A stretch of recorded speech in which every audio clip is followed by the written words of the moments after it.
Hi, Makalai. Welcome back to Xylem Learning. Here is your man behind your success. It's me, Ashik sir. Just blasted. So, മക്കളെ നമ്മൾ ഇന്ന് discuss ചെയ്യാൻ പോകുന്നത് നിങ്ങൾക്ക് Christmas എക്സാമിന് most important ആയിട്ടുള്ള ഒരു ചാപ്റ്റർ ആണ് ത്രൂ ദ കോണ്ടിനെന്റ്സ് അല്ലെ, വൻകരകളിലൂടെ അല്ലെങ്കിൽ ഭൂഖണ്ഡങ്ങളിലൂടെ എന്ന് പറയുന്ന ചാപ്റ്റർ. സോ ഈ ഒരു ചാപ്റ്ററിൽ നിങ്ങൾക്ക് ഇമ്പോർട്ടന്റ് ആയിട്ടുണ്ടാകുന്ന നിങ്ങൾ 7 കോണ്ടിനെന്റ്സിനെ കുറിച്ച് എന്റെ മക്കൾ പഠിക്കേണ്ടതുണ്ട് അല്ലെ. സോ ഈ 7 കോണ്ടിനെന്റ്സ് ഏറ്റവും ഇമ്പോർട്ടൻ്റ് ആയിട്ടുള്ള കോണ്ടിനെന്റ് എന്ന് പറയുന്നത് നമ്മുടെ ഏഷ്യയാണ് അല്ലെ, നമ്മുടെ സ്വന്തം ഏഷ്യയാണ്. നമുക്കറിയാം നമ്മളെല്ലാവരും എന്താണ് ഏഷ്യൻ കോണ്ടിനെന്റ് ആണുള്ളത്. സോ ആ ഏഷ്യയിലാണ് എന്ത് വരുന്നത്? ഇന്ത്യ വരുന്നത്. ആ ഇന്ത്യയിലാണ് കേരളം വരുന്നത്. ആ കേരളത്തിലാണ് ഞാനും നിങ്ങളൊക്കെ ഉള്ളത് ആണല്ലോ. Set.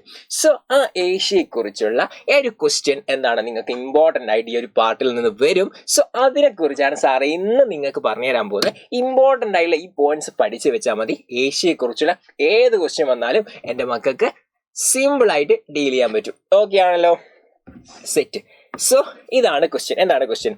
Write a short note on the features of Asian continent അല്ലെ, ഏഷ്യൻ ഭൂഖണ്ഡത്തിന്റെ സവിശേഷതകളെ കുറിച്ച് ഒരു കുറിപ്പ് തയ്യാറാക്കുക. ഓക്കെ ആണല്ലോ. ക്വസ്റ്റ്യൻ വളരെ സിമ്പിൾ അല്ലേ?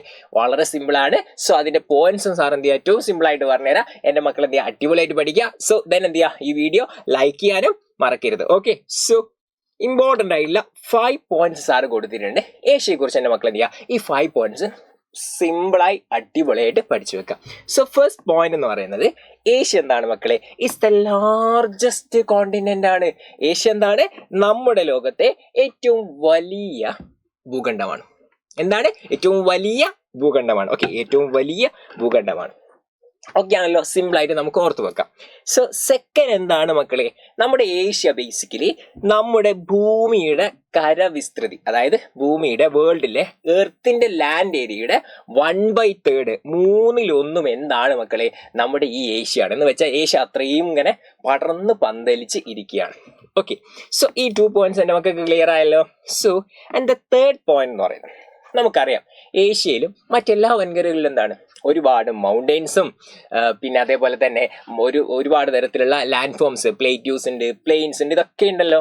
സോ അതിൽ നമ്മുടെ ഇമ്പോർട്ടൻ്റ് ആയിട്ടുള്ള ഒരു മൗണ്ടെയിൻ ഉണ്ട്, അതാണ് മൗണ്ട് എവറസ്റ്റ്. സോ ഈ മൗണ്ട് എവറസ്റ്റ് എവിടെയാണ് സ്ഥിതി ചെയ്യുന്നത്? നമ്മുടെ ഏഷ്യയിലാണ്.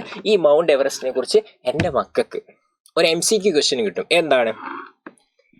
It is the highest mountain അല്ലെ, ഏറ്റവും ഉയരം കൂടിയ പർവ്വതം ഏത് എന്നൊരു ക്വസ്റ്റ്യൻ കൂടി എൻ്റെ മക്കളോട് ചോദിക്കാം. അപ്പൊ എൻ്റെ മക്കൾ എന്ത് പറയണം? യെസ്, എവറസ്റ്റ് എന്ന് പറയണം. ഓക്കെ, എവറസ്റ്റ് ആണ്. ഓക്കെ, എവറസ്റ്റ് ആണ്, മൗണ്ട് എവറസ്റ്റ് എന്ന് ആൻസർ പറയണം. ഓക്കെ ആണല്ലോ.